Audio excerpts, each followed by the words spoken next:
मतदारसंघातील राष्ट्रवादी काँग्रेस पार्टी शरदचंद्र पवार गटाचे उमेदवार रोहित पाटील यांनी अंजनी या मतदान केंद्रावर जाऊन रांगेत उभारून मतदान करीत आपला मतदानाचा हक्क बजावला।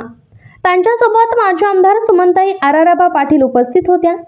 रोहित आराराबा पाटील यांनी सकाळीच आजी भागीरथी आई यांच्यासह कुटुंबातील वडीलधारी मंडळी, गावातील प्रमुख ज्येष्ठ मंडळी यांचे शुभाशीर्वाद घेऊन स्वर्गीय आराराबा पाटील यांच्या समाधीस्थळाचे दर्शन घेऊन गावातील शाळेतील मतदान केंद्रावर रांगेत उपस्थित राहून मतदान केले।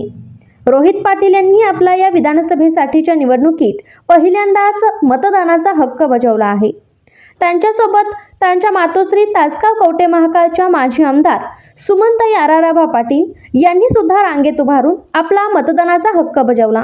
यावेळी रोहित आराराबा पाटील यांनी मतदारांना लोकशाही बळकट करण्यासाठी प्रत्येकाने आज वेळात वेळ काढून मतदान केंद्रावर जाऊन मतदान करावे असे आवाहन केले।